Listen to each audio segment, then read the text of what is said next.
आप सभी को मेरा प्यार भरा नमस्कार।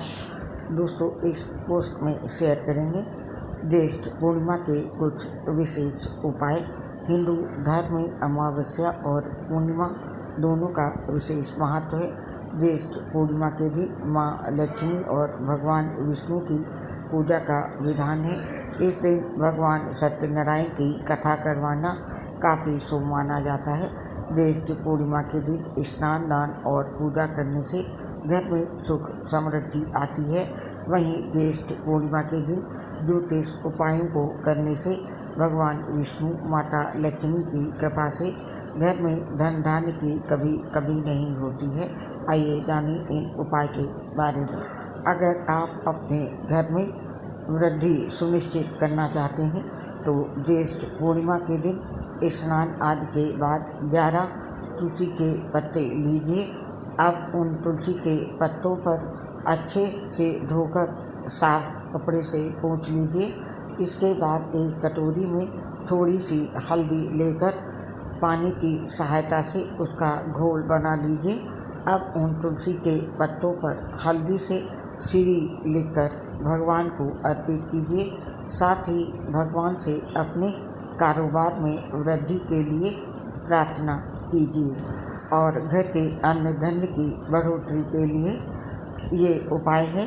अगर आप अपने घर परिवार में अन्न धन की बढ़ोतरी करना चाहते हैं तो ज्येष्ठ पूर्णिमा के दिन आप 900 ग्राम चने की दाल लीजिए और उसे सत्यनारायण भगवान के चरणों में स्पर्श कराइए।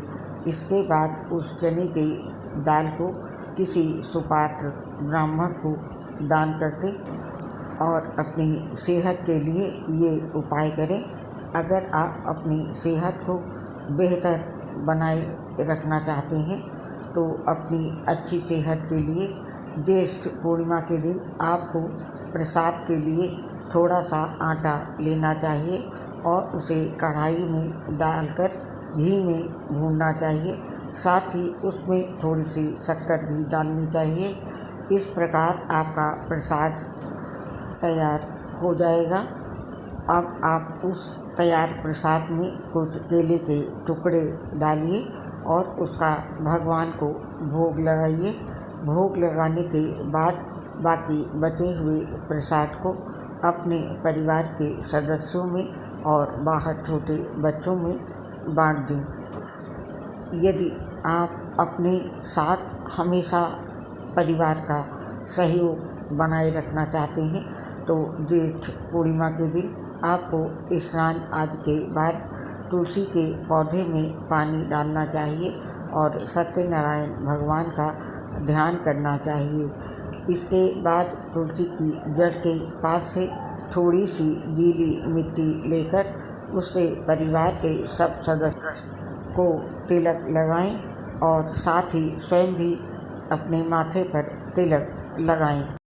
और अगर आपका कोई ऐसा काम है जिसे आप जल्द से जल्द पूरा करना चाहते हैं तो उसे पूरा करने के लिए ज्येष्ठ पूर्णिमा के दिन आपको स्नान आदि के बाद साफ कपड़े पहनकर लक्ष्मी नारायण के मंदिर में जाना चाहिए और भगवान को कटे हुए गोले के टुकड़े और मिश्री का प्रसाद अर्पित करना चाहिए।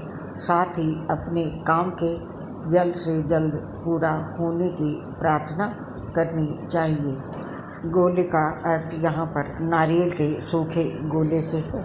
और अगर बिजनेस को लेकर आपका पार्टनर आपकी कोई बात नहीं मान रहा है तो सिर्फ अपने आप पर थोप रहा है तो ऐसी स्थिति को ठीक करने के लिए ज्येष्ठ पूर्णिमा के दिन आपको नारायण के मंत्र का जाप करना चाहिए। मंत्र इस प्रकार से है: ओम नमो भगवते नारायण। और अगर आप अपने घर की सुख समृद्धि बनाए रखना चाहते हैं तो ज्येष्ठ पूर्णिमा के दिन आपको स्नान आदि के बाद थोड़ी सी रोली लेनी चाहिए और उसमें 2-4 बूंद घी डालना चाहिए। आप घी और रोली को अच्छे से मिला लीजिए। इसके बाद इस रोली से अपने घर के मंदिर के बाईं और दाईं दोनों तरफ स्वास्तिक का चिन्ह बनाएं। और यदि आप अपने जीवन साथी के साथ प्यार बरकरार रखना चाहते हैं तो ज्येष्ठ पूर्णिमा के दिन स्नान आदि के बाद भगवान सत्यनारायण को चंदन का तिलक लगाएं और साथ ही देवी लक्ष्मी माँ को लाल चुनरी चढ़ाएं। और अगर आप अपने कार्यों की सफलता सुनिश्चित करना चाहते हैं तो अपनी सफलता सुनिश्चित करने के लिए ज्येष्ठ पूर्णिमा के दिन आप सत्यनारायण भगवान को चंदन की खुशबू अर्पित करें। साथ ही भगवान को किसी पीले रंग की मिठाई का भोग लगाएं। और अगर आप अपने घर परिवार को, अपने आसपास अपने खास लोगों को हमेशा खुश देखना चाहते हैं तो उनकी कुशलता के लिए ज्येष्ठ पूर्णिमा के दिन स्नान आदि से निवृत्त होकर सत्यनारायण भगवान की विधि पूर्वक पूजा करें। पूजा के बाद हाथ में पीले फूलों की पुष्पांजलि लेकर भगवान को अर्पित करें। दोस्तों, ये ज्योतिष शास्त्र के अचूक उपाय हैं। आप अपनी आवश्यकता अनुसार कोई भी उपाय करें और हमें इस पोस्ट से अब आज्ञा दें। आपसे अगली मुलाकात शीघ्र होगी नई पोस्ट पे। तब तक के लिए आप सभी को मेरा प्यार भरा नमस्कार।